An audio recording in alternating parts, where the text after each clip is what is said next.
Qui est Lynn Julius? Ah, je me lève? Comme ça? Comme ça?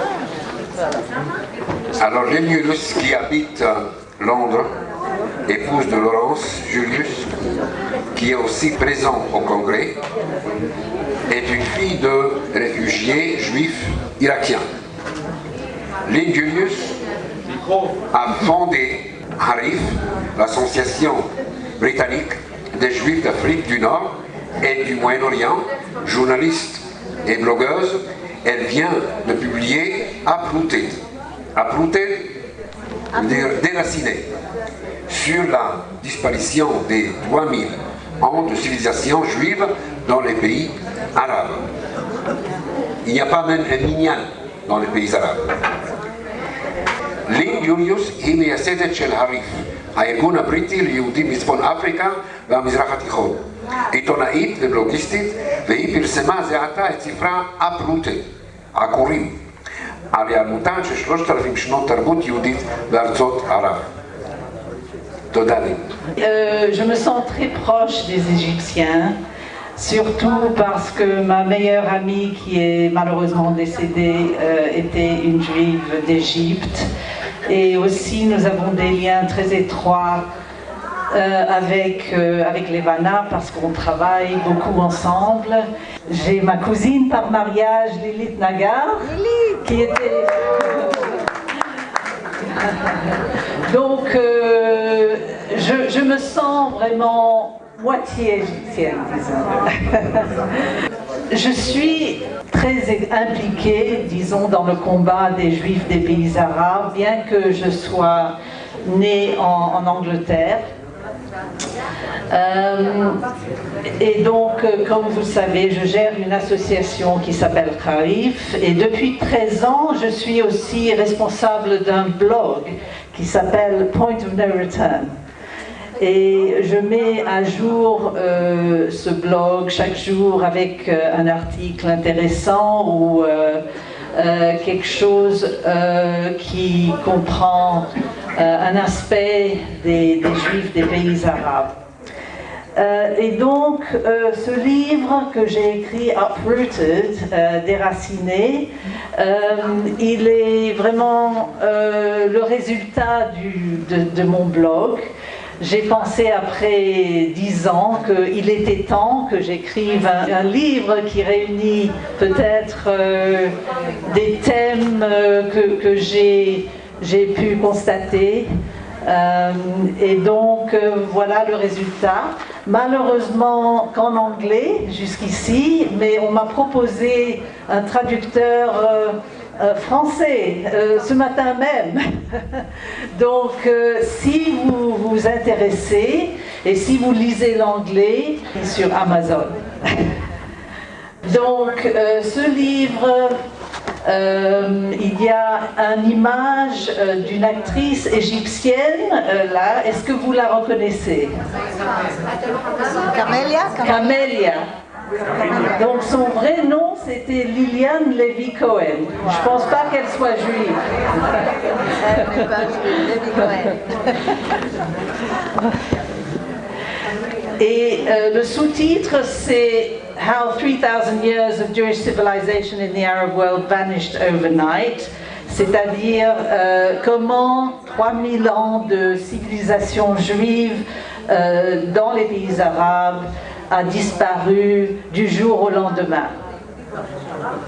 Alors, mon livre, j'espère, intéresserait les Juifs égyptiens parce qu'il comprend un résumé des faits principaux qui ont touché les Juifs égyptiens, ainsi que quelques témoignages personnels. Alors, ce soir, je voudrais poser la question.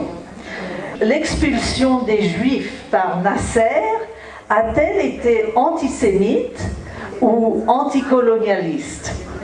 Comme vous le savez, 25 000 Juifs ont été expulsés entre novembre 1956 et décembre 1957. Ce fut la vengeance du colonel Nasser pour l'invasion du canal de Suez par les Britanniques et les Français en collaboration avec les Israéliens, le 29 octobre 1956. Le canal avait été déclaré égyptien quelques mois auparavant. Nasser donc s'est retourné contre les gens de nationalité britannique et français vivant en Égypte et leur a donné 24 heures ou quelques jours pour partir. Leurs biens ont été séquestrés. Mais pour comprendre les raisons pour cette expulsion brutale, il faudrait faire un retour en arrière. L'Égypte a été sous la tutelle britannique jusqu'en 1922. Le pays est alors composé d'une majorité d'Égyptiens musulmans sunnites, mais aussi d'une variété de minorités ethniques et religieuses. Les Coptes indigènes, les Grecs, Maltais, de nationalité britannique, Italiens, Syriens chrétiens orthodoxes, Arméniens, Anglais, Français et quelques 80 000 Juifs. En 1922, l'Égypte a acquis son indépendance, mais les Britanniques ont continué leur occupation militaire du pays. Le canal de Suez, très importante artère commerciale vers l'Inde et l'Orient, demeure sous contrôle français et britannique. La montée du nationalisme égyptien est accompagnée de sentiments anticolonialistes. En 1928 fut fondée l'Organisation des Frères musulmans. Ils étaient anti-britanniques, mais dès le début ont identifié les minorités comme collaborateurs avec le colonialisme.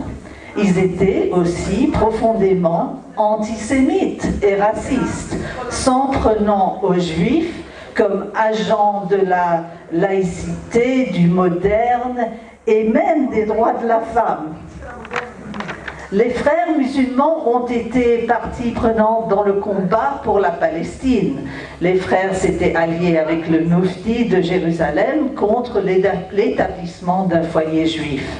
Pendant les années 30 et en 1945, en 1948 et en 1952, ils provoquèrent des émeutes anti-juives, mais celles-ci ont aussi déferlé très vite contre les autres minorités.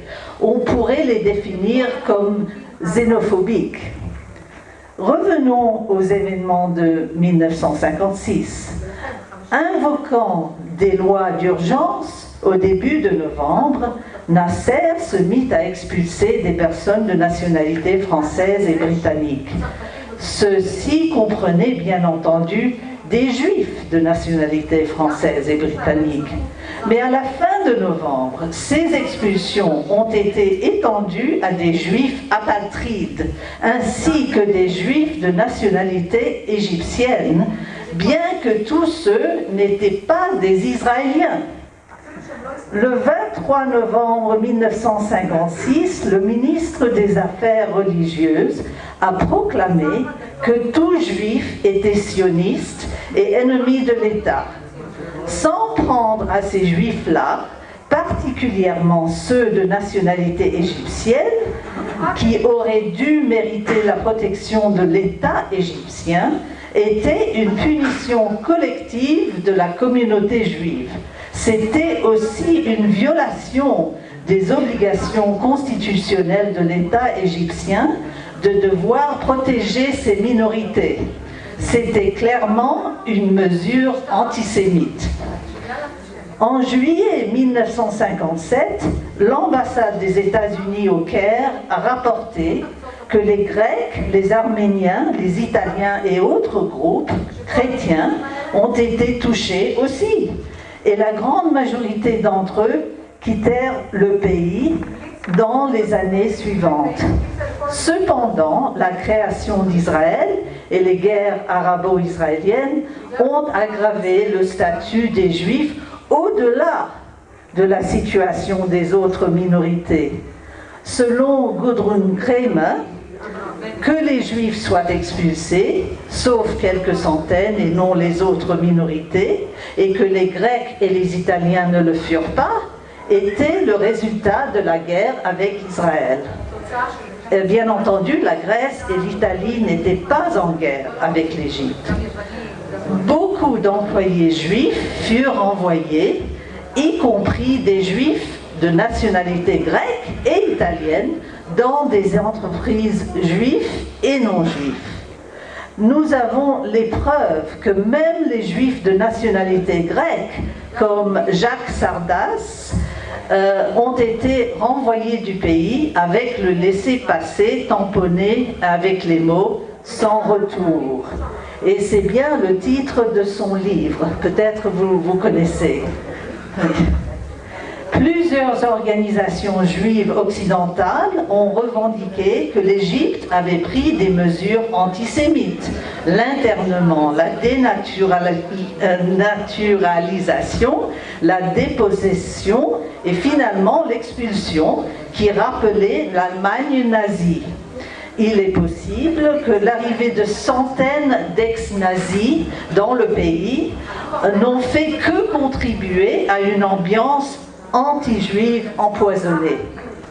Selon l'historien Michael Laskier, la séquestration des biens juifs a été préméditée. Le département juif du ministère égyptien de l'Intérieur avait un dossier sur chaque juif et chaque entreprise juive, avant même la crise de Suez. Il a été même mis en place une équipe pour gérer les confiscations. Déjà, dès le début du XXe siècle, furent introduits des critères sol et sang sur la nationalité égyptienne qui visaient toutes les minorités non musulmanes. À partir de 1958, le régime contraigna encore plus ces lois de nationalité et de citoyenneté pour exclure les juifs et autres minorités. À partir de 1959, la religion du porteur devait figurer sur les papiers d'identité. Le résultat fut que les compagnies, les entreprises purent éviter de recruter des juifs. Si la motivation de Nasser dans la séquestration de la propriété fut la décolonisation et la nationalisation, c'est clair qu'il alla très loin pour en faire des juifs des boucs émissaires. Autre preuve d'antisémitisme, les Anglais et les Français ont signé vers la fin des années 50 des traités leur permettant le droit de retourner en Égypte, mais pas de droit de retour pour les Juifs. Ce ne fut que dans les années 60 que Nasser poursuivit une politique non discriminatoire de réforme agricole et de nationalisation. Ceci toucha aux 600 familles les plus riches d'Égypte, non seulement des Juifs, mais aussi coptes, musulmans et étrangers. Il y a eu à l'époque une exode de Grecs. Ces Grecs ont été compensés pour leur perte suite d'un accord entre le gouvernement grec et le gouvernement égyptien. En conclusion, l'expulsion de Nasser fut-elle antisémite ou anticolonialiste? Je dirais que oui, elle avait des aspects très antisémites. Mais la politique d'arabisation et d'étranglement économique visait également les autres minorités. Cependant, telle était la force du nationalisme qu'il est fort probable que les Juifs auraient été chassés d'Égypte, même si le conflit avec Israël n'avait jamais eu lieu.